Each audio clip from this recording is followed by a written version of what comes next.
Hello बच्चों, welcome back to the channel. कैसे हैं सब लोग? आई होप सब बहुत बढ़िया हो यार। तो बेटा लास्ट क्लास तक हमने जो है कंसिडरेशन टॉपिक को डन करा था। आज हम उसी टॉपिक को एक नेक्स्ट लेवल पे लेके जाएंगे। बहुत ही इंपॉर्टेंट टॉपिक है। मैं बार बार बोल रहा हूँ बेटा, कंसिडरेशन अपने आप में जो चैप्टर है वो 6 से 8 नंबर की इंडिविजुअल वेटेज रखता है और बहुत इंपॉर्टेंट है, जिसमें से भी जो सबसे इंपॉर्टेंट टॉपिक है आज हम उसको डन करने वाले हैं, which is no consideration no contract. ठीक है, तो आज का जो हमारा कॉन्सेप्ट रहेगा वो रहेगा no consideration no contract. But इस पे जाने से पहले हमने अभी तक कंसिडरेशन में जितनी भी बातें कर ली है, मैं जल्दी से आपको बेटा रिवाइज करवाता हूं। बेटा हमने टोटल मिला के 2 टॉपिक अभी तक डन करे हैं। सबसे पहले कंसिडरेशन का मीनिंग, और सेकंड जो चीज है वो है rules of valid consideration. Rules of valid consideration क्या बोलते हैं, अपन जल्दी से रिवाइज करते हैं। सर सबसे पहले अगर मैं कंसिडरेशन की बात करूं तो बेटा कंसिडरेशन एक लैटिन वर्ड से ओरिजिनेट हुआ है, जिसका वर्ड जो था वो था क्विड प्रो क्यो। क्या था बेटा?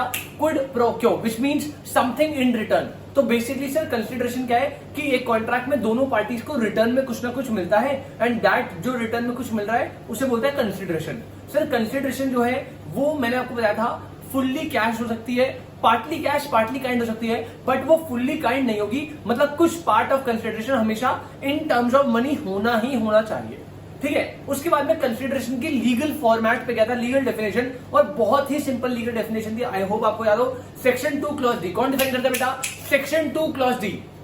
According to section 2 clause D consideration का डेफिनेशन दिया, when at the desire of the promisor, when at the desire of the promiser, the promisee or any other person, पहला does or abstain from doing, दूसरा has done or abstained from doing, और number 3 promise to do or abstain from doing something, such act or abstinence is known as consideration। मतलब 3 point निकले थे। सबसे पहला Dzire होगी promisor की, पे करेगा प्रोमिसी और एनी अदर पर्सन, और पास्ट में हो सकती है, प्रेजेंट में हो सकती है, फ्यूचर में हो सकती है। और यही डेफिनेशन जो है अपने को रूल्स ऑफ वैलिड कंसिडरेशन में 3 पॉइंट दिए थे।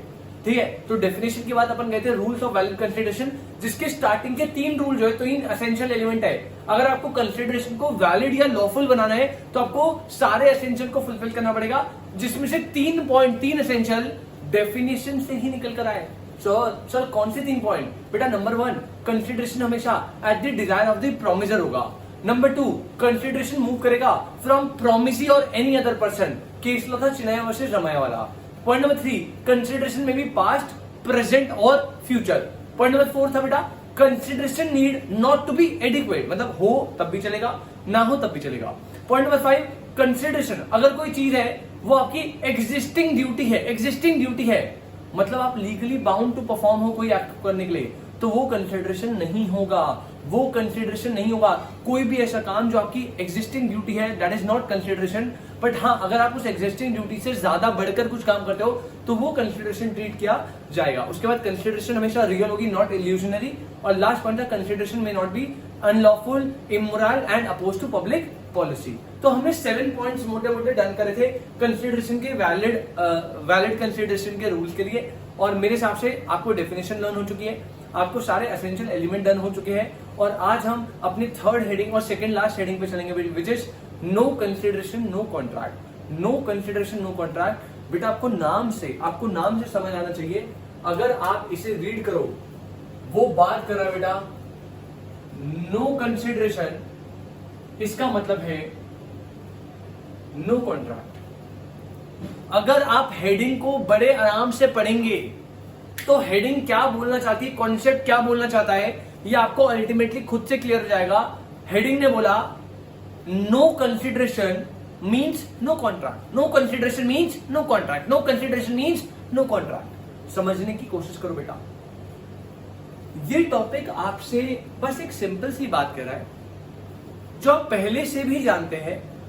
अगर आपने essential of a valid contract पढ़े हैं, मैंने आपको बताया था कि कॉन्ट्रैक्ट को वैलिड बनाने के लिए कंसिडरेशन का होना इज वेरी इंपॉर्टेंट। और कंसिडरेशन भी कैसी होनी चाहिए? लॉफुल। कंसिडरेशन भी कैसी होनी चाहिए? लॉफुल। मतलब अगर कंसिडरेशन लॉफुल होगा तभी कॉन्ट्रैक्ट वैलिड बन पाएगा। मतलब कहने का मतलब यह है कि अगर आपको कॉन्ट्रैक्ट की फॉर्मेशन करनी है तो उसमें एक बहुत एसेंशियल एलिमेंट है क्या? Consideration.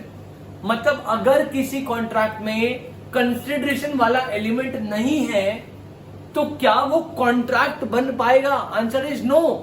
If there is no consideration in the contract तो उस केस में देयर इज नो कॉन्ट्रैक्ट। या मैं और टेक्निकल होकर बोलूं तो अगर ऐसा कोई कॉन्ट्रैक्ट है जिसमें कंसिडरेशन वाला एलिमेंट ही नहीं है, मतलब ऑफर है, एक्सेप्टेंस है, बट दोनों पार्टीज को समथिंग इन रिटर्न नहीं मिल रहा, देयर इज नो कंसिडरेशन, तो बेटा उस केस में जो कॉन्ट्रैक्ट बनता है वो बनता है void and unenforceable. Void and unenforceable. समझ रहे हो आप मेरी बात? क्या आप मेरी बात समझ रहे हो? यस सर, बिल्कुल समझ रहे सर, बिल्कुल सिंपल है सर। कुछ समझना क्या इसमें? सर आपने पहले पढ़ाया था सर कॉन्ट्रैक्ट बनना है। कॉन्ट्रैक्ट क्या होता है? मैंने बताया था कॉन्ट्रैक्ट बनने के लिए एग्रीमेंट चाहिए, एग्रीमेंट एनफोर्सेबल बाय लॉ होना चाहिए। एग्रीमेंट क्या होता है? Offer, acceptance, consideration.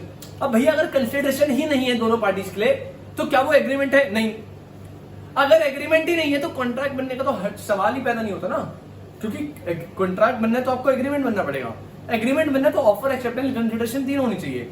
तो बेटा पूरे टॉपिक का समराइज करक्स ये है, जो टॉपिक है no consideration no contract, 8 number में आपके फाउंडेशन एग्जाम में आएगा। चाहे बीकॉम कर रहे हो, चाहे सीए में कुछ भी कर रहे हो आप, 6 से 8 नंबर में वेटेज रखता है। डायरेक्ट क्वेश्चन, बहुत सिंपल। ठीक है, क्वेश्चन कैसा आएगा मैं बात करूंगा, बट अभी आप जनरल रूल समझो। नो कंसिडरेशन नो कॉन्ट्रैक्ट का जनरल रूल कह रहा है कि अगर किसी कॉन्ट्रैक्ट में कंसिडरेशन नहीं है तो वो कॉन्ट्रैक्ट कभी वैलिड नहीं बनेगा। If there is no consideration there is no valid contract. मतलब अगर कंसिडरेशन का एलिमेंट नहीं है तो जो कॉन्ट्रैक्ट है बेटा वो बनता है void and unenforceable. Void and अनएनफोर्सेबल, बड़े ध्यान से समझना है आपको।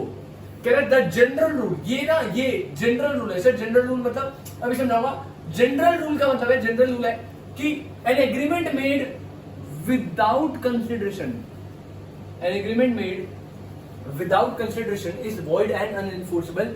मतलब ऐसा कोई भी कॉन्ट्रैक्ट, ऐसा कोई भी एग्रीमेंट जहां पे कंसिडरेशन नहीं है तो वो एग्रीमेंट, वो कॉन्ट्रैक्ट हमेशा वॉइड एंड अनएनफोर्सेबल रहेगा। पॉइंट नंबर 2 ने क्या बोला? इन एवरी वैलिड कॉन्ट्रैक्ट, अगर कोई भी वैलिड कॉन्ट्रैक्ट की बात करें, कंसिडरेशन इज वेरी इंपॉर्टेंट। भाई ये तो अपने को पता है, consideration is the essential element of a valid contract. तो वैलिड कॉन्ट्रैक्ट बनाना है तो कंसिडरेशन चाहिए। कंसिडरेशन नहीं है तो उस एग्रीमेंट में वैलिडिटी कभी नहीं आएगी। वो क्या बनेगा? Void and unenforceable. क्या बनेगा? Void and अनएनफोर्सेबल। वर्ड पकड़ना बेटा। कह रहा है अ कॉन्ट्रैक्ट में only be enforceable when consideration is there, when consideration is there। कह रहे कॉन्ट्रैक्ट हमेशा वैलिड एनफोर्सेबल कब बनेगा? जब उसमें कंसिडरेशन है। तो बेटा जो no contract, no consideration no contract है, इसका प्रोविजन बस इतनी सी बात कर रहा है कि भैया कंसिडरेशन बहुत ही इंपॉर्टेंट, बहुत ही एसेंशियल एलिमेंट है। अगर कंसिडरेशन नहीं होगा तो कॉन्ट्रैक्ट नहीं होगा। मतलब अगर कंसिडरेशन वाला एलिमेंट कॉन्ट्रैक्ट में नहीं है तो कॉन्ट्रैक्ट कभी वैलिड नहीं बनेगा। और बिना कंसिडरेशन के कॉन्ट्रैक्ट कैसा बनेगा? तो बोला बेटा void and unenforceable. Void and unenforceable. Are you getting my point? बेटा इसको मैं बोल रहा हूं general rule. This is what, this is general rule. Sir general rule का मतलब आप समझना बेटा, इस प्रोविजन के आने से ना, इस प्रोविजन के आने से बहुत सारी प्रॉब्लम्स आई। आप समझो मेरी बात। इस प्रोविजन के आने से बहुत सारी प्रॉब्लम्स आई। सर कैसी प्रॉब्लम? सर क्या दिक्कत है? सही तो है, बढ़िया प्रोविजन है बेटा। बहुत सारी प्रॉब्लम्स आई। मैं आपको प्रॉब्लम काउंट करवाना स्टार्ट करूंगा आराम से, बड़ा भी रुको। बहुत सारी प्रॉब्लम्स आई जहां पे कॉन्ट्रैक्ट ना सही नहीं बन पा रहा था क्योंकि वहां पे कंसिडरेशन नहीं था, बट वहां पे पार्टीज की इंटेंशंस थी कॉन्ट्रैक्ट बनाने की। मतलब पार्टीज बिना कंसिडरेशन के भी कॉन्ट्रैक्ट बनाना चाहती है। सर समझ नहीं है सर। मतलब बेटा आप समझिए, एक एनजीओ है जो गरीब बच्चों को पढ़ाने का काम कर रहा है। समझना बड़े ध्यान से, मैं आपको प्रॉब्लम समझा रहा हूं। पहले मैंने आपको जनरल रूल समझा दिया, नो कंसिडरेशन नो कॉन्ट्रैक्ट। मतलब अगर कंसिडरेशन नहीं है तो कॉन्ट्रैक्ट वैलिड नहीं बनेगा। क्या बनेगा? Void and unenforceable. Void and unenforceable. लेकिन यहां से एक प्रॉब्लम जनरेट हुई। प्रॉब्लम नहीं जनरेट हुई, एक एनजीओ है जो गरीब बच्चे को पढ़ाने का काम कर रहा है। आज मैं उस एनजीओ में जाता हूं और मैं देखता हूं भाई कितना अच्छा काम कर रहे हैं, वाह मजा ही आ गया। मैंने देखा भाई गरीब बच्चे पढ़ रहे हैं, जो फिजिकली चैलेंज बच्चे, उनको आप सिखा रहे हो कुछ चीजें जो भी है, मतलब उनकी डेवलपमेंट करो, मुझे बहुत अच्छा लगा उसमें। और बेटा मैंने अपनी श्रद्धा से जितना मुझे पसंद है, मैंने कुछ लेट्स अज्यूम 50,000 का एक डोनेशन दिया। 50,000 का क्या किया बेटा, डोनेशन दे दिया मैंने उन गरीब बच्चों को पढ़ाने के लिए। तो मैंने जो है एक चेक काटा और मैं जो है यहाँ से मैंने मैंने डोनेशन देने का वादा कर दिया। मैंने बोला मैं 50,000 रुपीज आपको जो है एज डोनेशन दूंगा चैरिटी पर्पज से। अब फॉर एग्जाम्पल मैं ऐसा हूं या गलती, फॉर एग्जाम्पल मैंने ऐसा प्रॉमिस करा और वो जो स्कूल वाले, वो जो एनजीओ वाले, उन्होंने सब प्लान आउट कर लिया उसके अकॉर्डिंगली। उन्होंने बोला 50,000 वहां से आएंगे, इससे हम बच्चों के लिए बुक्स मंगाएंगे, ये मंगाएंगे, वो मंगाएंगे, और उन्होंने आगे सब फर्दर ऑर्डर्स दे दिए। उन्होंने बुक्स वाले भैया को दे दिया, भैया 20,000 की हमें नई कॉपीज बुक्स चाहिए, ठीक है। ये फर्नीचर वाले को दे दिया, भैया हमें बेंचेस बनवानी है, बनाने। मतलब उन्होंने एनजीओ वालों ने अज्यूम करा कि यहाँ से 50,000 का डोनेशन आ रहा है, उन्हें प्रॉमिस कर दिया, मतलब मैंने, और उन्होंने पीछे बहुत सारे ऑर्डर लगा दिए कि ये भी दे दो, ये भी दे दो, सामान खरीद लिया। जब सामान पहुंचा उनके पास तो उन्होंने बोला पेमेंट करनी है। पेमेंट करने मेरे पास आए, कह रहे सर आपने 50,000 की डोनेशन का प्रॉमिस करा था, लाइए सर अपनी 50,000 की कैश अमाउंट। और मैंने उस पॉइंट ऑफ टाइम पे मना कर दिया था। मैंने कहा भाई क्यों दो, एनजीओ वाले के, सर आपने प्रॉमिस करा था, हमारा एग्रीमेंट, हमारा कॉन्ट्रैक्ट है डोनेशन का। मैंने कहा काय बात का कॉन्ट्रैक्ट भाई, पागल है क्या। मैंने कहा भैया उस दिन मूड अच्छा था, कुछ अपन टॉनिक वॉनिक लगा के आए थे और आप लोगों को प्रॉमिस कर दिया था, ऐसे झूठ बोल दिया था भाई, मजे ले लिए थे, ठीक है, हवाबाजी के चक्कर में। आज भैया मैं ना दे रहा कुछ भी। अब वो मुझसे कह रहा भैया हमारा कॉन्ट्रैक्ट हो गया। भाई मैं उसे बोल रहा हूँ पागल है क्या, किस बात का कॉन्ट्रैक्ट। मैंने कहा भैया मैं तो आपको 50,000 रुपए दे दूंगा, बदले में क्या आप मुझे कोई कंसिडरेशन दे रहे हो, बदले में आप मुझे एनजीओ वाले मुझे क्या कोई कंसिडरेशन दे रहे हैं। उसने कहा नहीं। तो मैंने कहा भैया ये लो प्रोविजन, भैया जनरल रूल देखो। मैंने कहा अगर there is no consideration in the contract, क्या कॉन्ट्रैक्ट कभी वैलिड रहेगा। नहीं सर, कॉन्ट्रैक्ट कैसा होता है, वॉइड एंड अनएनफोर्सेबल। कॉन्ट्रैक्ट कैसा होता है, वॉइड एंड अनएनफोर्सेबल। अब आप समझो प्रॉब्लम, समझो कुछ सिचुएशन में, लाइक डोनेशन की सिचुएशन में, मैंने आपको प्रॉमिस कर दिया, आपने उस प्रॉमिस के बेसिस पे आगे फर्दर कॉन्ट्रैक्ट फॉर्म कर दिए, और बाद में मैं ये बोल के मुकर गया कि भैया आप मेरे को कोई कंसिडरेशन नहीं दे रहे, कोई वैलिड कॉन्ट्रैक्ट ही नहीं है, तो मैं आपको 50,000 का डोनेशन नहीं दे रहा। अब बस मुझे आप इतना बताइए, क्या मैंने सही करा। सर बहुत पापी इंसान हुआ सर, आपसे बड़ा पापी हमने जिंदगी में नहीं देखा सर।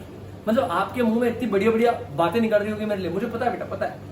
कंट्रोल एग्जाम्पल है ना, ऐसा नहीं हुआ इसमें। आप समझो क्या यहाँ पे मैंने ये जो करा है ये सही करा है। मैंने आपको एज डोनेशन एक अमाउंट देने का प्रॉमिस कर दिया, कॉन्ट्रैक्ट बना लिया, और बाद में नो कंसिडरेशन नो कॉन्ट्रैक्ट का बहाना देके मैं उस कॉन्ट्रैक्ट से फ्री हो गया। मैंने कहा मेरे लिए तो कोई कंसिडरेशन नहीं है, वैलिड होगा नहीं, वॉइड एंड अनएनफोर्सेबल है, भैया मैं साइड हो रहा हूं। अगर आप इसे बेटा टेक्निकल लेवल पे समझो, as per provision contract void and unenforceable है, लेकिन अगर आप एथिकली देखो तो यहां पे मैं बहुत गलत काम कर रहा हूं। और लॉ मेकर को ये समझ आया, लॉ मेकर को ये समझ आया। लॉ मेकर ने बोला यार अगर हम हर कॉन्ट्रैक्ट में ये बोल दे कि अगर कंसिडरेशन नहीं है तो वैलिड कॉन्ट्रैक्ट नहीं है, तो देयर आर सम केसेस जहां पे किसी पार्टी को दिक्कत हो सकती है। जैसे यहाँ पे एनजीओ को मेरे चक्कर में दिक्कत हो गई, मैंने पहले प्रॉमिस करा फिर मुकर गया, और मुकरने पे मेरे को कोई लीगल ऑब्लिगेशन आ नहीं रही। क्यों? क्योंकि there is no consideration, it means there is no contract. तो लॉ मेकर ने कुछ रिस्ट्रिक्शंस लगाई, लॉ मेकर ने कुछ केसेस दिए, टोटल 7 केसेस जो आपको पढ़ने, जहां पे लॉ मेकर कह रहा भैया सुनो सुनो सुनो सुनो, नो कंसिडरेशन नो कॉन्ट्रैक्ट का जनरल रूल ये कहता है कि अगर आपके कॉन्ट्रैक्ट में कंसिडरेशन वाला एलिमेंट नहीं है तो कॉन्ट्रैक्ट वैलिड नहीं होगा, वॉइड एंड अनएनफोर्सेबल होगा। ये जनरल रूल ने बोला। लेकिन लॉ मेकर ने कहा इन दी फॉलोइंग 7 केसेस, मैं आपको 7 केसेस बता रहा हूं, एक्सप्रेसली काउंट करके बता रहा हूं, अभी लिखवाऊंगा। इन 7 केसेस में इवन विदाउट कंसिडरेशन आपका कॉन्ट्रैक्ट एकदम वैलिड एंड एनफोर्सेबल बनेगा, कुछ कंडीशंस का ध्यान रखोगे तो। मैं फिर से बोल रहा हूं, रिपीट सुन लो। नो कंसिडरेशन नो कॉन्ट्रैक्ट का जनरल रूल क्या कहता है? जनरल रूल ने बोला है कि भैया अगर कॉन्ट्रैक्ट में कंसिडरेशन नहीं होगा तो कॉन्ट्रैक्ट वैलिड नहीं होगा, तो क्या होगा? Void and unenforceable. लेकिन लॉ मेकर को यहाँ पे प्रॉब्लम समझ आई, और समझ आया कि इससे काफी पार्टीज को कई बार प्रॉब्लम हो सकती है, तो लॉ मेकर ने इसके कुछ एक्सेप्शंस दिए। एक्सेप्शंस मींस इन 7 केसेस में अगर आप कुछ कंडीशन का ध्यान रखो, पहली बात तो समझो 7 कंडीशन में ही अप्लाई होगा, बाकी जगह नहीं होगा। 7 कंडीशन में भी हमेशा अप्लाई नहीं होगा। उन 7 कंडीशंस में, केसेस में आपको कुछ कंडीशंस और दी है कि भैया इस केस में आपको इन बातों का ध्यान रखना है। अगर उन 7 केसेस में आप कंडीशंस को भी फुलफिल करते हो तो आपको इवन विदाउट कंसिडरेशन जो कॉन्ट्रैक्ट बनेगा वो बनेगा valid and unenforceable. General rule ने क्या बोला था? Contract without consideration void and unenforceable. लेकिन इन 7 केसेस में कंडीशन फुलफिल करोगे तो कॉन्ट्रैक्ट बनेगा वैलिड एंड एनफोर्सेबल। क्या आप मेरी बात समझ रहे हो बेटा? क्या आपको मेरी बात समझ आ रही है? तो बेटा ये नो कंसिडरेशन नो कॉन्ट्रैक्ट का जनरल रूल है, ये ऊपर वाला, ठीक है। इसके नीचे एक्सेप्शन स्टार्ट हुआ जो कि क्या बोल रहा है? जो कि बोल रहा है however in the following cases, total 7 cases है बेटा जो आपके मॉड्यूल में दिए हैं, आपको पढ़ने हैं। In the following cases the agreement though made without consideration, the agreement though made without consideration will be valid and enforceable, आप मेरी बात समझ गए हैं? ये टेक्निकली बात करें एक्सेप्शंस की। तो अगर मैं चाहूं आपने ये नोट करा नो कंसिडरेशन नो कॉन्ट्रैक्ट का जनरल रूल, फिर आपने ये लाइन नोट करी। उसके बाद जो हम हेडिंग करेंगे, अगर आप चाहो तो बेटा आप हेडिंग यहीं से डाल सकते हो। जो हम हेडिंग करने जा रहे हैं बेटा वो है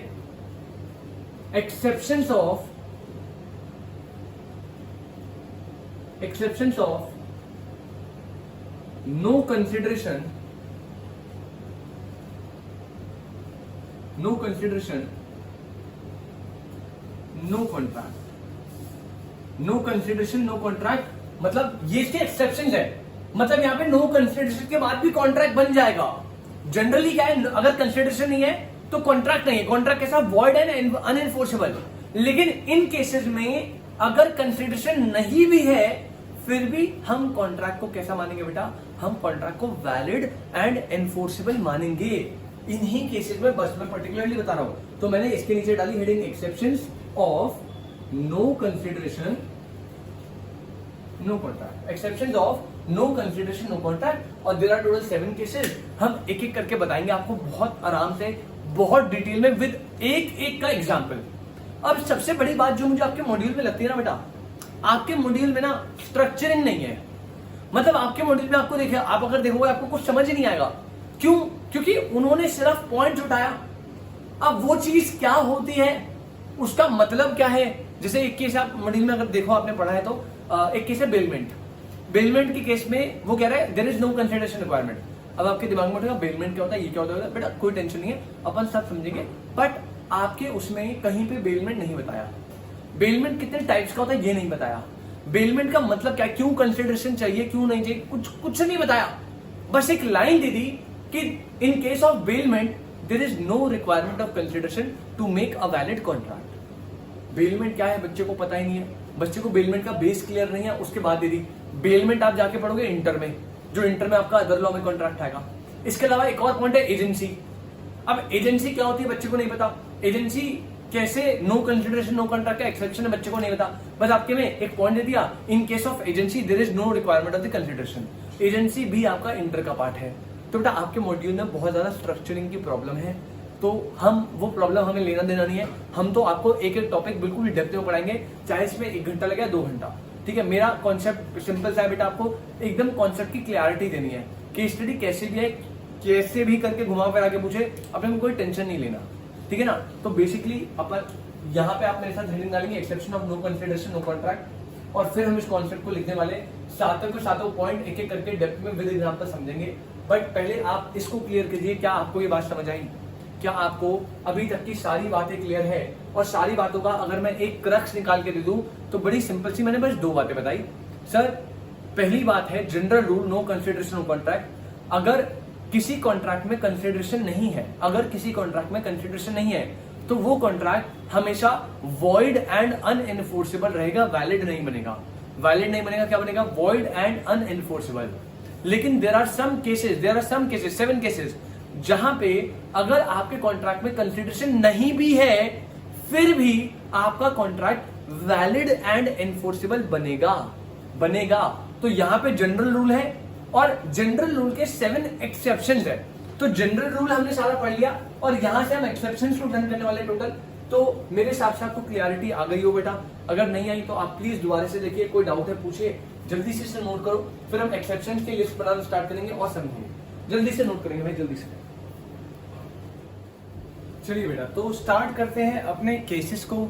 ठीक है, हेडिंग आपने मेरे साथ बना ली है, exceptions of no consideration no contract. मतलब हम वो केसेस देखने वाले हैं जहां पे कॉन्ट्रैक्ट में कंसिडरेशन नहीं होगा, या तो दोनों पार्टीज के लिए या एक भी पार्टीज के लिए। मतलब मेरे को तो रिटर्न में कुछ मिल रहा है बट मैं कुछ पे नहीं कर रहा, ठीक है। तो जहां पे कंसिडरेशन नहीं होगा, बट इवन विदाउट कंसिडरेशन जो कॉन्ट्रैक्ट है वो वैलिड एंड एनफोर्सेबल बनेगा। ऐसा लॉ मेकर ने कुछ एक्सेप्शनल केसेस बनाए, एक्सप्रेस बता दिए कि भाई इन केसेस में कंसिडरेशन नहीं चाहिए। अगर है अच्छी बात है, अगर नहीं है उसके बावजूद भी जो कॉन्ट्रैक्ट है वो वैलिड बनेगा, ठीक है। केस नंबर 1, बेटा अगर आप देखो ना, आप पहली बात जब आप एग्जाम में लिख कर आओगे बेटा, एक्सेप्शन से ही क्वेश्चन आएगा, डायरेक्ट क्वेश्चन की भैया no consideration means no contract, ये जो स्टेटमेंट है क्या ये करेक्ट है, और आगे बोल देगा क्या इसके कुछ एक्सेप्शन केसेस है। तो आपको प्रॉपरली बताना पड़ेगा, पहले जनरल रूल फिर एक्सेप्शन, ठीक है। अब आप नोटिस करोगे जब आप लिखोगे इसे, आप कहोगे सर फर्स्ट पॉइंट में ना एक्सप्लेनेशन बड़ा कम है, सेकंड पॉइंट में ना एक्सप्लेनेशन बड़ा कम है, कुछ पॉइंट में इसके बाद वाले में तो सही है बट इन दोनों में कम है। तो बेटा मैं फिर से रिपीट कर दूं, आपके मॉड्यूल की एक्सप्लेनेशन है, ऑल्दो मैं आपको आपके मॉड्यूल में तो समझाया भी नहीं क्या ये, बस इतना लिख के छोड़ दिया, तो कंटेंट वाइज ये इतना ही है जितना आपको लिखना है। बट स्टिल जब समझेंगे तो मैं बहुत डेप्थ में एक एक वर्ड का मतलब बताऊंगा, क्लियर कट इंटेंशन से, बिल्कुल एकदम क्लियर, मॉड्यूल की तरह बिल्कुल नहीं करना, आराम से आप समझेंगे। बेटा exception of no consideration no contract, और पहला एक्सेप्शन जो आपको दिख रहा है यहाँ पे, पहला एक्सेप्शन जो आपको दिख रहा है बेटा वो है एजेंसी।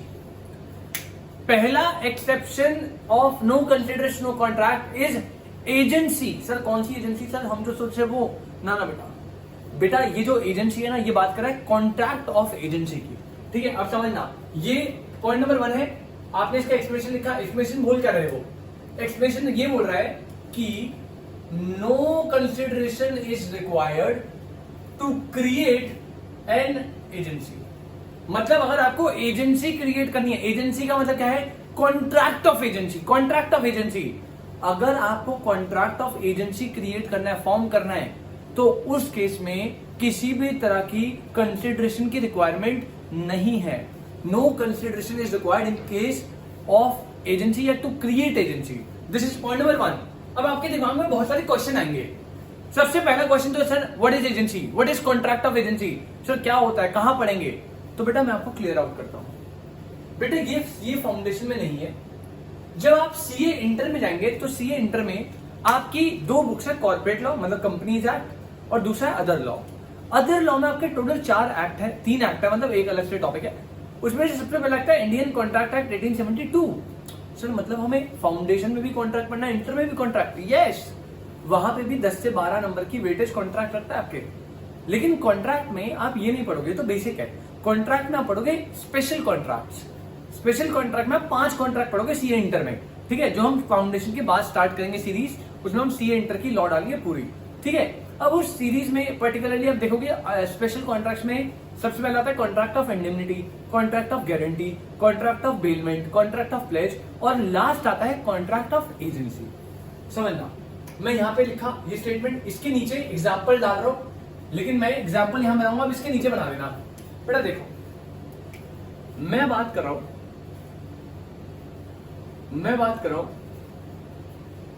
कॉन्ट्रैक्ट ऑफ एजेंसी की, कॉन्ट्रैक्ट ऑफ एजेंसी। लेकिन उससे पहले ना आप समझो, क्या आपने अकाउंटेंसी में एक टॉपिक पढ़ा है कंसाइनमेंट ऑफ गुड्स? क्या आपने अपने अकाउंटेंसी में सीए फाउंडेशन या जहां पे भी आप अकाउंटेंसी में एक टॉपिक आता है कंसाइनमेंट ऑफ गुड्स? सर पढ़ा है सर, हमें पता है सर अगर आपने पढ़ा है बहुत अच्छी बात है, नहीं पढ़ा मैं बता दो बेटा, ओवरव्यू दे दो क्या होता है। अगर वो समझ गए एजेंसी आपको समझ आ जाएगा। मैं आपको प्रॉब्लम समझाता हूं बेटा। सीन ये है कि यहां पे एक पर्सन है मिस्टर ए, जो कि रहते हैं दिल्ली में। यहां पे दूसरे पर्सन है मिस्टर बी, जो कि रहते हैं मुंबई में। अब हुआ क्या बेटा, समझा, जो मिस्टर ए वो बहुत बड़े गुड्स के मैन्युफैक्चरर है, गुड्स के मैन्युफैक्चर मतलब बेटा वो बहुत लार्ज स्केल पे गुड्स को प्रोड्यूस करते हैं, गुड्स को प्रोड्यूस करते हैं, प्रोड्यूस करके सेल करते हैं, गुड्स को प्रोड्यूस करते हैं, प्रोड्यूस करके सेल करते हैं। अब समझना, वो प्रोडक्शन उनकी जो फैक्ट्री है वो दिल्ली में स्टैब्लिश है। अब मिस्टर ए दिल्ली में गुड्स को प्रोड्यूस कर रहे हैं और सेल कर रहे हैं। मिस्टर ए अपने गुड्स को जो सेल कर रहे हैं वो दिल्ली के अंदर अंदर कर रहे हैं, बट अब वो अपने बिजनेस को एक्सपैंड करना चाहते हैं और एक्सपैंड करके वो ये सोच रहे हैं कि मैं अपने गुड्स की जो सप्लाई है उसे बहुत सारी मल्टीपल स्टेट्स में चलाऊं। मतलब दिल्ली में तो मैं बेच ही रहा हूं, लेकिन मैं मुंबई, गुजरात, मध्य प्रदेश, यूपी ऐसे मल्टीपल स्टेट्स में अपनी चेन स्टैब्लिश करूं। बट मिस्टर ए के लिए थोड़ा सा इम्पॉसिबल है, क्योंकि मिस्टर ए इकलौते बंदे हैं और वो दिल्ली की जो सप्लाई है चेन उसको संभाल रहे हैं, तो हर स्टेट में जाके वो खुद से कर नहीं सकते। तो वो जो है एक बंदा अपॉइंट करते हैं, एक बंदा अपॉइंट करते हैं बेटा। और यहाँ पे ये जो है ये होता है प्रिंसिपल। ये कौन होता है बेटा? प्रिंसिपल, स्कूल वाला नहीं, प्रिंसिपल वाला। अब ये जो है मिस्टर ए अपॉइंट करते हैं मिस्टर बी को, और मिस्टर बी को बोलते हैं कि देखो यार, देखो मैं गुड्स मैन्युफैक्चर करूंगा दिल्ली में, और ये गुड्स मैन्युफैक्चर करके मैं आपको सेंड करूंगा। मतलब ये क्या हो गया? Goods send to Mister B. मैं लेट्स अज्यूम इन्होंने बोला भैया मैं आपको 1000 यूनिट सेंड कर रहा हूं, 1000 यूनिट्स, और एक यूनिट है @10। और मिस्टर ए ने क्लियर कट इंस्ट्रक्शन दी बी को कि आपको इसे आगे फर्दर, ये कौन है? ये कस्टमर है, customer P, customer Q, customer R. Mister A ने प्रिंसिपल जो है उन्होंने गुड्स सेंड करे बी को और इतने यूनिट इतने पे, और उन्होंने बी को क्लियर कट इंस्ट्रक्शन दी कि मैं आपको गुड्स मैन्युफैक्चर करके सेंड करूंगा और आप मेरे बिहाफ पे आगे कस्टमर्स को आगे सेल करना। मतलब यहाँ पे वो प्राइस बता देगा 10 रुपए में मैं भेजूंगा आपको, और 10 पे भेज के आपको जो सेल करना है ये करना है @30। 10 रुपए तो मेरी कॉस्टिंग आती है बनाने की, तो यहाँ पे आपको 30 पे से सेल करना है आगे जितने भी कस्टमर को। अब क्यों क्या है सर, देखो समझना, ए हो गया प्रिंसिपल, और जो बेटा ये है ना बी जो क्या कर रहा है, जो प्रिंसिपल यानी मिस्टर ए के बिहाफ पे गुड्स को सेल कर रहा है, इसे बोलते हैं एजेंट। इसे बोलते हैं क्या? एजेंट। यार आपने LIC का एजेंट नहीं सुना क्या? सुना है ना? वो एजेंट जो है, जैसे मैं LIC का एजेंट बन गया, अब मेरे और LIC कंपनी के जो बीच है उनके बीच में कॉन्ट्रैक्ट ऑफ एजेंसी क्रिएट हुआ है।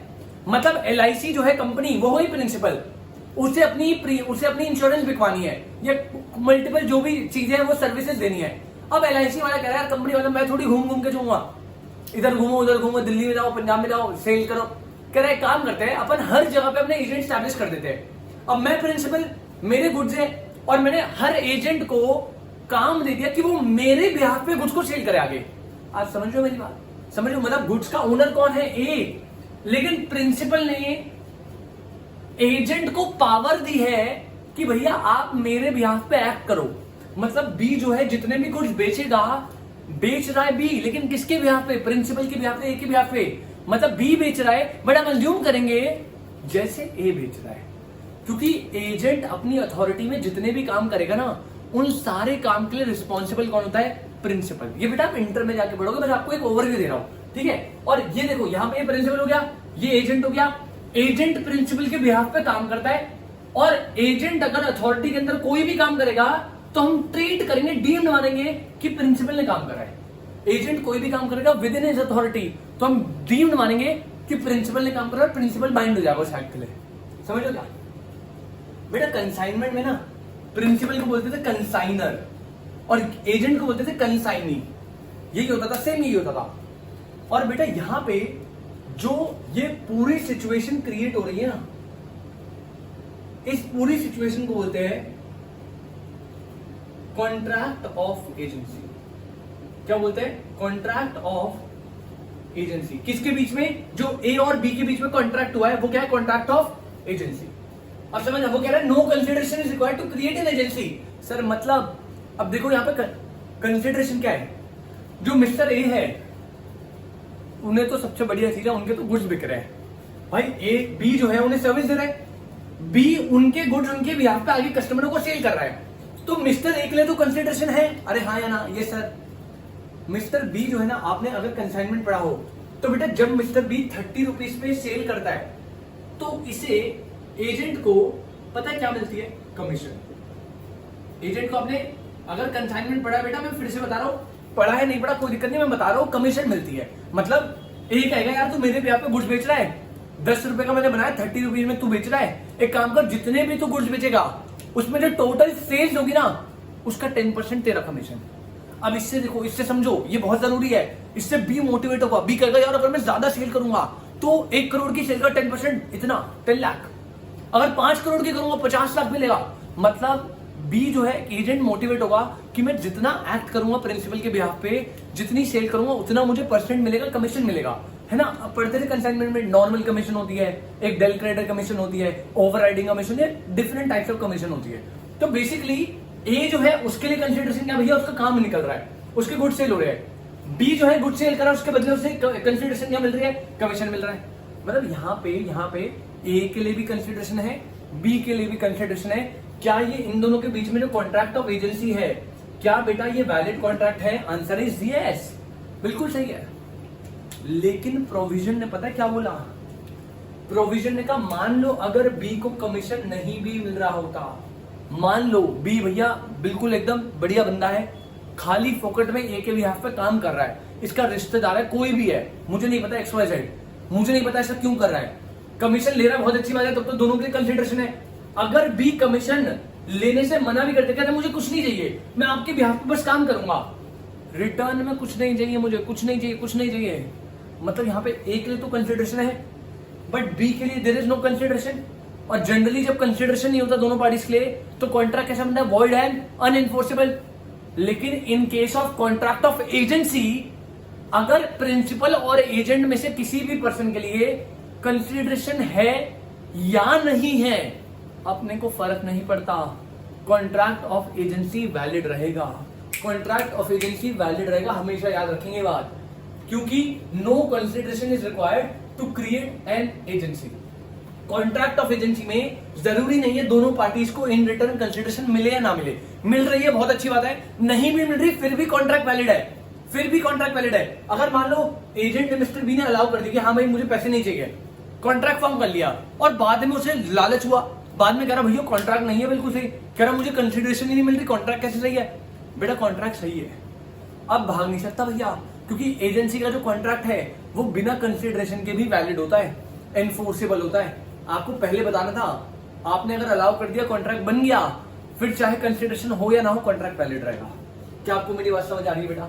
एकदम क्लियर है। तो पहला पॉइंट अपना नो कंसिडरेशन नो कॉन्ट्रैक्ट का एक्सेप्शन है विच इज एजेंसी, जिसमें मैंने बताया no consideration is required to create an agency. आपको एग्जांपल बना के दे दिया तो आप इसके नीचे जस्ट एग्जांपल बना लीजिए, कोई दिक्कत नहीं sir. Point number 1 done.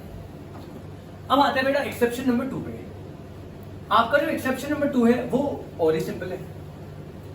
Exception number 2 है कंप्लीटेड गिफ्ट। एक्सेप्शन नंबर 2 क्या है? Completed gift. समझना, कंप्लीटेड गिफ्ट, कंप्लीटेड गिफ्ट। बेटा लड़के बिल्कुल सावधान रहे, बिल्कुल सावधान रहे। जो आप दीदियों को, भाभियों को, मतलब मेरी भाभियों को ये जो आप गिफ्ट दे रहे हो, बेटा कॉन्ट्रैक्ट बन गया ना, मैं बता रहा हूं फंस जाओगे तुम।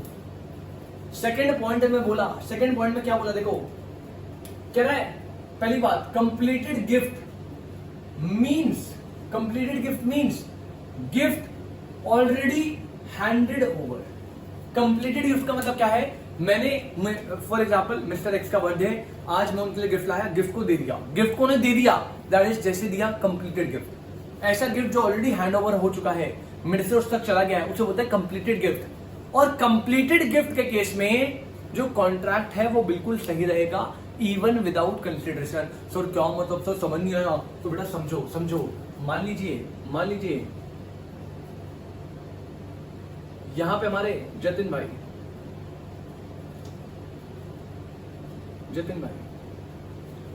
बेटा आज जो है 14 फेब है, 14 फेब, समझ रहे हो ना तुम कौन सा दिन है? समझ रहे हो कौन सा दिन है? 14 फेब। अब ये जो 14 फेब का दिन है, इस 14 फेब में जतिन भाई मस्त करके बहुत सारे गिफ्ट लाते हैं, और ये सारे के सारे गिफ्ट आज 14 फेब को ये देते हैं भाभी जी को, मतलब मेरी भाभी जी, तुम्हारी भाभी जी, जतिन भाई की नहीं, मस्ती नहीं लेनी बेटा, भाभी जी। हमारे जतिन भाई 14 फेब को मस्त करके बहुत सारे गिफ्ट लाते हैं। अभी भी आईफोन 13 प्रो आया, 14 प्रो आया, दोनों इकट्ठा करके, मतलब 13 14 सब लाइन से। किडनी बेची भाई ने अपनी, यहाँ पे हाथ रख के पूरा गिफ्ट लेकर आया, पैक करा के, फ्लावर्स लेकर आया, चॉकलेट लेकर आया, मतलब पूरा एकदम ऐसे पैकेज बना दी, गिफ्ट हैम्पर। और भाई से पूरा मामला सेट करने के लिए भाभी जी मना ही ना कर पाए। 14 फेब को जतिन भाई ने गिफ्ट दे दिया भाभी जी को, और जैसे ही ये गिफ्ट हैंड ओवर किया भाभी जी को, जैसे ही ये गिफ्ट जतिन भाई ने हैंड ओवर किया भाभी जी को, बेटा ये क्या बन गया? ये बन गया कंप्लीटेड गिफ्ट। क्या बन गया? Completed gift. अब समझना मेरी बात, समझना, आपने कंप्लीटेड गिफ्ट बना दिया, ठीक है, गिफ्ट दे दिया, सर कोई दिक्कत थोड़ी है, कोई दिक्कत नहीं है, बहुत अच्छी बात है। दिक्कत है भाई, बेटा 6 महीने बाद जतिन भाई का कट गया। तुम्हें पता है बेटा, तुम्हें पता है यहां तो कटता ही है, मैं बता रहा हूं तुम्हें, कुछ नहीं रखा इसमें। जतिन भाई का 6 महीने बाद कट गया भाई। जतिन भाई बहुत रो रहा है, मतलब दीवारों पर टक्करे मार रहे हैं, कह रहे कौन से जन्म का पाप कर दिया जो ऐसा कर दिया मेरे साथ, भगवान की क्या दास्तान है। रो रहा है भाई जतिन भाई, दीवारों पर टक्करे मार रहा है, ठीक है, फोटो देख देख के रो रहा है, आंसू पोंछे जा रहा है, रोज जा रहा है, फोटो देख रहा है, फिर पुरानी यादें देख रहा है कि ऐसे हाथ पकड़ के घूमने जाते थे, एक गोले पे दोनों खाते थे, एक स्ट्रॉ, एक कोक की बोतल में 2 स्ट्रॉ लगा के भी थे, मस्त करके यादें देख रहा है। बट अब तो क्या कट गया ना। अब जतिन भाई जो है ना, उन्होंने क्या कट तो गया ही है, तो एक काम करता हूं, जो आईफोन वहां दिए थे एज कंप्लीटेड गिफ्ट वो वापस लेकर आता हूं। अरे जब अपना रिश्ता ही खत्म, काय बात का गिफ्ट भाई, फोन लाऊंगा, भेजूंगा फोन, किडनी वापस लगवाऊंगा, किडनी ज्यादा जरूरी है। अब तो भाभी जी ने धोखा दे दिया, बेटा कंप्लीटेड गिफ्ट दे दिया था आफ्टर 6 मंथ्स, आफ्टर 6 मंथ जैसे ही कटा, आफ्टर 6 मंथ जैसे ही कटा भाई, जतिन भाई ने भाग के भाभी जी को क्या बोलते हैं, कहते भैया जो मेरे गिफ्ट है ना, सारे के सारे गिफ्ट रिटर्न मार दे फटाफट, फुर्ती में सारे के सारे गिफ्ट रिटर्न मार दे फटाफट। अब समझना मेरी बात बहुत ध्यान से। पहली बात तो क्या जतिन भाई ऐसा कर सकते हैं? जतिन भाई ऐसा कर सकते हैं? जतिन भाई कह रहा मैं करूंगा सर, मैं करूंगा, मैं नहीं रुकूंगा। मैंने कहा जतिन भाई सुन तो लो। कह रहा नहीं सर, क्यों सुनूं? कह रहा सर जब भाईबंदी थी अपनी हैंड ओवर कर दिया था गिफ्ट, कोई दिक्कत नहीं है, लेकिन सर मुझे एक बात बताओ, मैंने तो भाभी जी को गिफ्ट दिया था आपकी। कह रहा उसने मुझे थोड़ी कुछ दिया। अरे मैंने तो दे दिया बदले में 14 फेब को, उसने मुझे रिटर्न में कुछ दिया नहीं। जब मुझे कंसिडरेशन रिसीव नहीं हुई तो यहाँ पे देयर इज नो कॉन्ट्रैक्ट। भाई मैंने गिफ्ट दिया ना, वहां से मुझे गिफ्ट नहीं आया, तो यहाँ पे कोई कॉन्ट्रैक्ट नहीं फॉर्म हुआ। ऐसा जतिन बोल रहा है, मैं नहीं बोल रहा, जतिन बोल रहा है ना, प्रोविजन बोल रहा है। जतिन कह रहा है सर मैंने गिफ्ट दिया, वहां से मुझे कुछ नहीं आया, मतलब मेरे लिए तो कॉन्ट्रैक्ट में कोई कंसिडरेशन नहीं है, कोई कंसिडरेशन नहीं है। तो जतिन कह रहा है सर जब मेरे लिए कोई कॉन्ट्रैक्ट में कंसिडरेशन ही नहीं है, तो ये जो ऊपर कॉन्ट्रैक्ट हुआ था जिसमें मैंने गिफ्ट दिया, ये वैलिड है क्या? जतिन कह रहा नहीं सर। कह रहे तो वॉइड एंड अनएनफोर्सेबल है ना, आप ही ने पढ़ाया ऊपर। तो कह रहा सर मैं तो वापस जाऊंगा और बाल पकड़ के गिफ्ट रिटर्न लेकर आऊंगा। कह रहा मुझे नहीं पता, धोखा मिला प्यार में। मैं कह रहा रिटर्न लेकर आऊंगा सर गिफ्ट। मैंने समझाया, मैंने कहा बेटा सुन ले बात सुन ले मेरी, पूरा प्रोविजन पढ़ के जा पहले। मैंने कहा तो बिल्कुल सही कह रहा है। मैंने कहा अगर कॉन्ट्रैक्ट में कंसिडरेशन नहीं है तो ऐसा कॉन्ट्रैक्ट हमेशा वॉइड एंड अनएनफोर्सेबल बनता है, लेकिन देयर आर सम एक्सेप्शंस, और उसमें से सेकंड पॉइंट है इन case of completed gift. In case of completed gift मतलब अगर आपने किसी को गिफ्ट हैंड ओवर कर दिया, अब रिटर्न में आपको कुछ मिले या ना मिले, या गिफ्ट देते टाइम आप समझो ना, लॉ मेकर को पता है गिफ्ट जब आप देते हो तो आपका इंटेंशन क्या, रिटर्न लेना होता है। बेटा गिफ्ट तो एज मतलब आप खुशी से दे रहे हो, प्यार से दे रहे हो। अब वो गिफ्ट अगर आपने हैंड ओवर दे दिया, कंप्लीटेड गिफ्ट चला गया, अब वहां पे रिटर्न में कुछ आया नहीं, तो ये मत बोलना कंसिडरेशन नहीं है। बेटा इस केस में जतिन भाई ने अगर एक बार गिफ्ट दे दिया तो ये कॉन्ट्रैक्ट बिल्कुल वैलिड है, और आफ्टर फ्यू मंथ्स अगर वो उसे रिटर्न लेना चाहे, रिटर्न क्या बोल के ले रहा है कि कॉन्ट्रैक्ट वैलिड नहीं है, वॉइड एंड अनएनफोर्सेबल है, क्योंकि मेरे लिए कंसिडरेशन नहीं है ना। क्या जतिन भाई ऐसा कर सकता है? Answer is no, never. क्योंकि कंप्लीटेड गिफ्ट के केस में, in case of completed gift no consideration is required to make a valid contract. एक कॉन्ट्रैक्ट को वैलिड बनाने के लिए कोई भी कंसिडरेशन नहीं चाहिए in case of completed gift. आप वर्ड पकड़ना, 2 पॉइंट बताए हैं, आपको कोई भी कंसिडरेशन नहीं चाहिए to create contract of agency, to create contract of agency. अगर कंसिडरेशन है अच्छी बात है, अगर नहीं भी है फिर भी कॉन्ट्रैक्ट वैलिड बनेगा, कोई टेंशन नहीं है। पॉइंट नंबर 2 मैंने बताया इन case of completed gift, in case of completed gift, second exception, अगर कंप्लीटेड गिफ्ट की सिचुएशन है बेटा, वहां पे कॉन्ट्रैक्ट को वैलिड बनाने के लिए कंसिडरेशन नहीं चाहिए। अगर है ठीक है, नहीं है कोई दिक्कत नहीं, कॉन्ट्रैक्ट हमेशा वैलिड रहेगा। तो मैंने आपको 2 एक्सेप्शन बता दिए। एक्सेप्शन नंबर 1 एजेंसी का, एक्सेप्शन नंबर 2 कंप्लीटेड गिफ्ट का, जहां पे कॉन्ट्रैक्ट को वैलिड बनाने के लिए कोई भी कंसिडरेशन की रिक्वायरमेंट नहीं है। 2 पॉइंट होगा बेटा। अब आते हैं अपने थर्ड पॉइंट पे, पर पहले आप इसको बताइए, क्या यहां तक कोई डाउट, क्या यहां तक कोई डाउट बेटा प्लीज जल्दी से बताएंगे। अगर कोई डाउट है तो क्लियर करो, अदरवाइज हम आगे बढ़ते हैं अपने नेक्स्ट पॉइंट पे, which is point number 3 and very important, natural love and affection. Natural love and affection जल्दी से नोट करेंगे।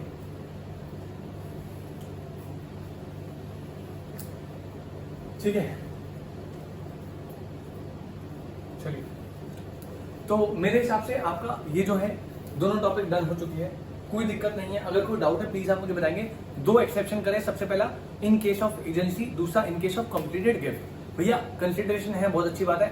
अगर कंसिडरेशन नहीं भी है तो इवन विदाउट कंसिडरेशन यहाँ पे एक वैलिड कॉन्ट्रैक्ट बनेगा। एजेंसी और कंप्लीटेड गिफ्ट, एजेंसी और कंप्लीटेड गिफ्ट, बहुत बढ़िया। अब हम आगे बढ़ेंगे और अपने अगले पॉइंट पे चर्चा करेंगे, और अगला पॉइंट जो हमारा रहेगा बेटा वो है इन case of natural love and affection. In case of natural love and affection, very very important. In case of natural love and affection, समझना। आप में से काफी बंदों के तो कान खड़े, sir love, sir love and affection sir मैं पढ़ाऊंगा, सर आप बैठो सर मैं पढ़ाऊंगा, सर लव एंड अफेक्शन में तो हमने पीएचडी कर रखी है, सर आप पढ़ाओगे हमें, सर हम पढ़ाएंगे आपको।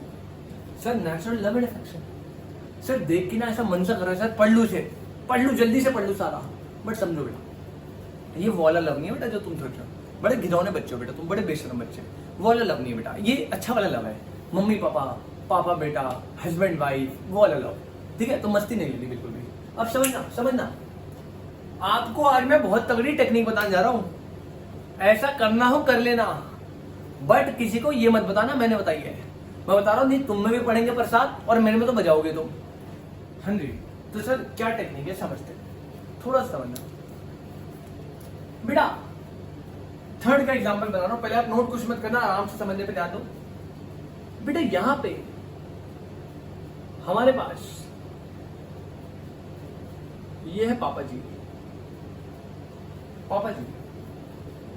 ये जो पापा जी है बेटा, पापा जी जो है बहुत खुश है, बहुत मतलब हैप्पी, नेक्स्ट लेवल हैप्पी। आप समझ लो क्यों है, समझ लो ना, समझ लो, हंसो मत, बड़े गंदे बच्चे। आज पापा जी ने, अब बेटा तुम्हें पता ही है ऐसे माहौल बन जाता है ना एक बार जब ऐसे, तो पापा जी अलग जोन में चले जाते हैं, ठीक है ना। और मस्त एकदम पापा जी ने 2 ऐसे च्यवनप्राश गुट्टी उट्टी लगाई, पापा जी एकदम भाई मस्त खुश है। पापा जी ने आपको लाया, जरा बेटा जरा, कह रहे क्या चाहिए बता, तू बस बता दे क्या चाहिए, गोवा जाना है ट्रिप पे, अभी निकल। पापा एकदम नेक्स्ट लेवल खुश है भाई साहब, मजे आ रहे, पापा नाच रहे भाई, टिंग टिंग टिंग। और पापा ने आपको बस ये बोला, पापा ने आपको बोला बेटा तू बस चीज बता क्या चाहिए, बस तू चीज बता दे क्या चाहिए, आज मैं लेकर आऊंगा, मैं। आप पागल हो गए, पापा पक्का ने, पापा प्रॉमिस करो, पापा झूठ बोलोगे, पापा जैसे ही सुबह उतरी ना आप, क्या मुझे पता है झूठ बोलोगे, आप पागल बनाओगे। पापा ने कहा बेटा कोई नहीं उतरी, मैं पक्का प्रॉमिस कर रहा हूं बेटा कि जो तू बोलेगा वो करेगा। आप कह रहे हो पापा पक्का ने, पापा पक्का, आप पक्का बोल रहे हो। पापा ने कहा बेटा पक्का बोल रहा हूं, पक्का। यहाँ पे छोटे हमारे चिंकू खुश हो गया भाई, चिंकू खुश हो गया। चिंकू कह रहा आज तो पापा से सब मांग लूंगा। चिंकू ने पापा को बोला, कह रहे पापा बस एक काम कर दो, पापा कह रहे बेटा तू नाम बोल बस सब मिलेगा आज। चिंकू ने बोला पापा मेरी जो पॉकेट मनी है वो पॉकेट मनी पापा 10,000 कर दो, पॉकेट मनी 10,000 कर दो पापा प्लीज। पापा ने कहा बस 10,000, अबे चिंदी चोर, नाक कटा ली ना। कह रहे बस 10,000, कह रहे 1-2 करोड़ मांगता बेटा, आज तो वो भी दे दे, तू 10,000 की बात कर रहा है, क्या बात, नकली है बेटा तू, जा बेटा ऐश कर, जी ले अपनी जिंदगी। चिंकू कह रहा पापा मैं भागना चाहता हूँ, पापा मैं उड़ना चाहता हूँ, मैं गिरना चाहता हूँ, बस रुकना नहीं चाहता पापा। पापा ने कहा बेटा तू भाग, तू गिर, जो ऐसे ऐसी में जा, तू तुझे जो करना है कर, कोई टेंशन नहीं अपने को, 10,000 रुपए मैं दूंगा तुझे। पापा ने भाई साहब पिंकी प्रॉमिस कर दिया, पिंकी कसम खा ली सारी। कह रहे तेरी पॉकेट मनी आज से 10,000 रुपए है, आज से 10,000 रुपए तेरी पॉकेट मनी। ऐसा पापा बोल रहे रात को। अब तुम मतलब रात को पापा का टॉनिक का चलता है, रात को पापा नहीं बोल रहे थे, रात को कोई और बोल रहा था पापा के मुंह से। अब भाई साहब इसने पापा को बोला पापा पक्का ना, और यहाँ पे पॉकेट मनी 10,000 डिसाइड हो गई, प्रॉमिस हो गया, प्रॉमिस प्रॉमिस। और जैसे ही नेक्स्ट डे हुई, जब चिंकू आया कह रहा पापा लाओ 10,000 रुपीज, और पापा अब आपको पता है सुबह अलग लोन है, पापा कह रहा है कौन से 10,000 रुपीज, तो चिंकू कह रहा सर क्या पापा मस्ती कर रहे हो क्या, कह रहा पापा आपने बोला था कल 10,000 रुपए दोगे पॉकेट मनी। पापा कह रहा है बेटा 10,000 हफ्ते दूंगा। पापा कह रहे निकलने चुपचाप, पढ़ाई वढ़ाई करता नहीं है, 10,000 रुपए दे बाप। चिंकू रोने लग गया। चिंकू कह रहा है गलत बात है पापा, ये बिल्कुल गलत बात है पापा, ऐसा आप नहीं कर सकते। अगर आपने मुझे प्रॉमिस करा है 10,000 की पॉकेट मनी का, बाद में आप इस बात से नहीं मुकर सकते पापा, बहुत गलत कर रहे हो, बहुत गलत। आपको पता नहीं हम रोहित सर से लॉ पढ़ रहे हैं, लॉ के स्टूडेंट हैं हम। पापा मत करो ऐसा। पापा कह रहे भैया तुझे जो करना कर ले, मैं तो नहीं दे रहा पॉकेट मनी। मतलब पापा ने पॉकेट मनी 10,000 का प्रॉमिस करके बाद में प्रॉमिस को क्या कर रहे हैं बेटा, ब्रेक कर रहे हैं। बाद में प्रॉमिस को क्या कर रहे हैं, ब्रेक कर रहे हैं। अब यहां पे चिंकू जो है, चिंकू चला गया भैया कोर्ट के पास। चिंकू कह रहा है कोर्ट में जाके कि सरकार ये देख रहे हो, ये पापी इंसान, ये मेरे पापा है। कह रहे नादान बच्चे को 10,000 का वादा करते हैं, और उसके बाद 10,000 वादा करने के बाद में सुबह मुकर जाते हैं। आप देख रहे हो इन्हें, ऐसा कर रहे हैं इन्होंने मेरे साथ। कोर्ट ने बुलाया पापा को, इधर आओ बेटा। पापा कह रहे हैं नहीं सर। कोर्ट कह रहे हैं आपने क्या चिंकू को 10,000 रुपए देने का वादा करा था। पापा ने कहा वादा तो करा था बट काय बात की तू। अरे कह रहे वादा तो करा, हटाओ वादे को। पापा कह रहे चलो ठीक है मान लिया, मैंने वादा करा भी, तो मैं चिंकू को 10,000 रुपीज दे दूं, लेकिन बदले में चिंकू मुझे क्या देगा। भैया चिंकू को मुझे कंसिडरेशन तो देनी चाहिए ना, मैं तो 10,000 दे रहा हूं, क्या बदले में मुझे कुछ रिसीव हो रहा है। कोर्ट कहेगा नहीं। पापा कह रहे अगर मुझे कोई रिसीव नहीं हो रहा तो भैया there is no consideration for me in this contract. और अगर यहाँ पे कंसिडरेशन नहीं है तो no consideration mean no contract. तो मैं क्या चिंकू को 10,000 रुपए दूंगा, नहीं दूंगा। कोर्ट ने कहा बेटा सुन ले रुक जा, आधा प्रोविजन पढ़ा तूने, क्या तूने उसी कॉन्सेप्ट के एक्सेप्शन पढ़े थे। और एक्सेप्शन में थर्ड पॉइंट है नेचुरल लव एंड अफेक्शन। आप सुनना बेटा, थोड़ी सी कंडीशन बताऊंगा। कोर्ट पता है क्या बोलेगा, सुन ले बेटा। देखो मान लिया कंसिडरेशन नहीं है तो कॉन्ट्रैक्ट नहीं है, लेकिन पॉइंट नंबर 3 ने बोला कि अगर आप नेचुरल लव एंड अफेक्शन के केस में हो, किसके केस में हो, natural love and affection, father son, father daughter, ये वाले हस्बैंड वाइफ, जहां पे नेचुरल लव एंड अफेक्शन है, पहला पॉइंट। इसके साथ साथ आप नियर रिलेशनशिप पे हो, नेचुरल लव एंड अफेक्शन होना चाहिए, नियर रिलेशनशिप होना चाहिए। क्या यहाँ पे नेचुरल लव एंड अफेक्शन है, यस। क्या यहाँ पे नियर रिलेशनशिप है, यस। अगर आपने कोई प्रॉमिस कर दिया, कहां पे, जब नेचुरल लव एंड अफेक्शन है और नियर रिलेशनशिप है, अगर आपने वहां पे प्रॉमिस कर दिया तो इवन विदाउट कंसिडरेशन कॉन्ट्रैक्ट हमेशा क्या रहेगा, वैलिड। कॉन्ट्रैक्ट हमेशा क्या रहेगा, वैलिड। बट एक कंडीशन है कि जैसे ही चिंकू को पापा ने ये प्रॉमिस करा ना बेटा, चिंकू तुरंत भाग के इस चीज को रिटर्न एंड रजिस्टर्ड करवा ले। क्या करवा ले, रिटर्न एंड रजिस्टर्ड। मतलब ओरल फॉर्म में नहीं करना आपको कॉन्ट्रैक्ट रिटर्न फॉर्म में। चिंकू ने पता क्या बोलना चाहिए, पापा बस एक बार लिख दो पापा इसमें स्टैम्प पेपर में साइन कर दो पापा अंगूठा लगा दो पापा। अगर चिंकू ने रिटर्न एंड रजिस्टर्ड करवा लिया, उसके साथ साथ रिलेशनशिप कैसा है, natural love and affection near relationship, natural love and affection near relationship, उस केस में भले ही पापा को कुछ बिल नहीं रहा, अब पापा को हर महीने 10,000 रुपए की पॉकेट मनी देनी पड़ेगी, क्योंकि इवन विदाउट कंसिडरेशन कॉन्ट्रैक्ट क्या बन जाएगा, वैलिड। कॉन्ट्रैक्ट क्या बन जाएगा, वैलिड। क्या आप मेरी बात समझ रहे हो बेटा। तो this is point number 3। Point number 3 है नेचुरल लव एंड अफेक्शन। यहाँ पे कह रहा है कि भैया अगर बिना कंसिडरेशन के भी कॉन्ट्रैक्ट वैलिड बनेगा। 4 कंडीशन है, कितनी condition, 4।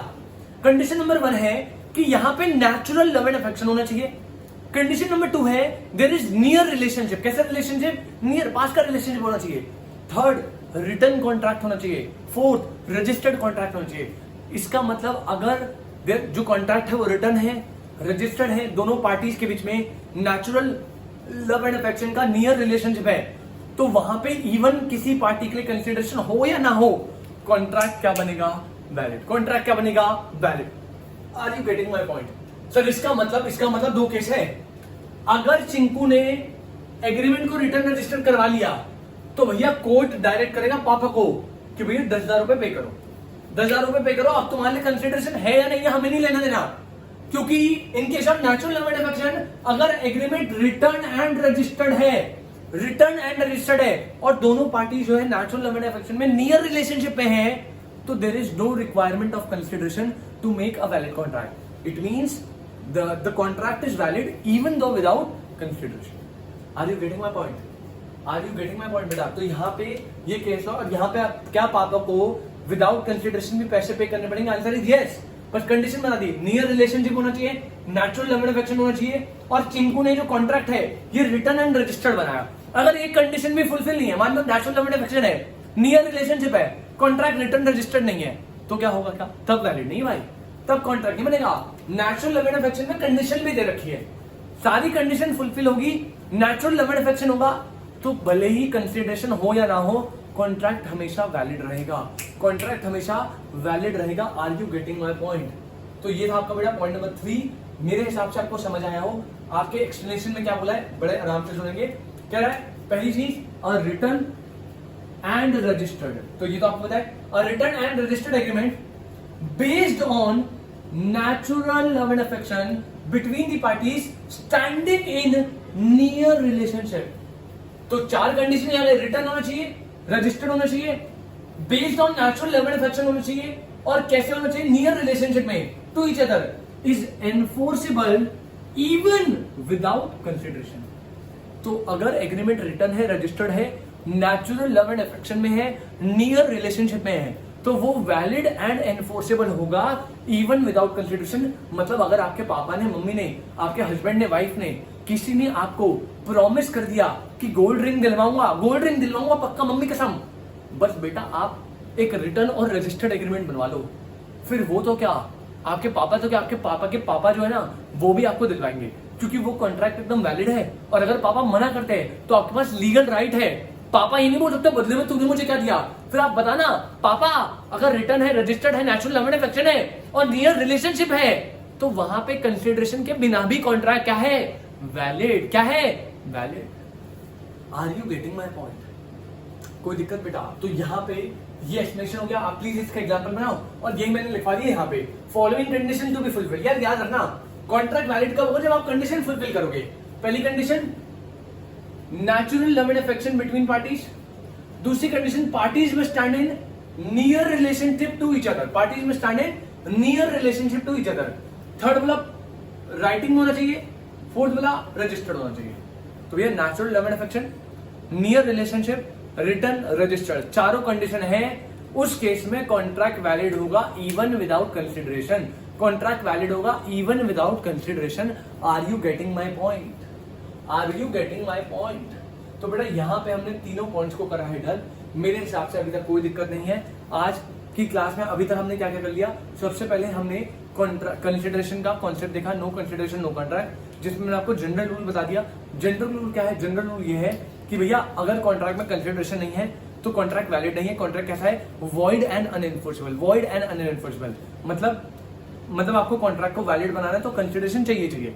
But in some cases, कुछ 7 केसेस है जहां पे आप जो है बिना कंसिडरेशन के भी, इवन विदाउट कंसिडरेशन, कॉन्ट्रैक्ट को वैलिड एंड एनफोर्सेबल बना सकते हो।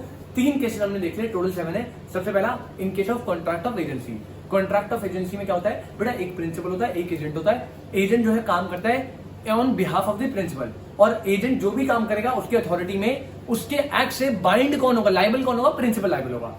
और कॉन्ट्रैक्ट ऑफ एजेंसी को क्रिएट करने में कोई कंसिडरेशन रिक्वायर्ड नहीं है। नंबर 2 है बेटा कंप्लीटेड गिफ्ट। जब आप गिफ्ट को हैंड ओवर कर देते हो वो बनता है कंप्लीटेड गिफ्ट, और अगर एक बार आपने कंप्लीटेड गिफ्ट दे दिया तो वो कॉन्ट्रैक्ट एकदम वैलिड है, भले ही आपको रिटर्न में कुछ मिले या ना मिले।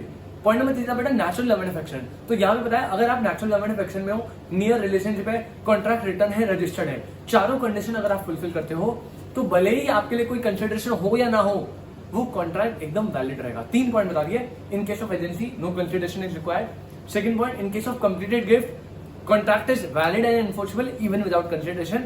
Point number 3, in case of natural love and affection 4 condition है, written, registered, natural love and affection and near relationship. तो मेरे हिसाब से आपने सबके एक्सप्लेनेशन विद एग्जांपल, पहले इसका फिर एग्जांपल लिखा होगा, फिर इसका एक्सप्लेनेशन एग्जांपल लिख दिया, और इसके एक्सप्लेनेशन के बाद एग्जांपल लिख दिया, फिर आप ये कंडीशंस भी बताएंगे बेटा।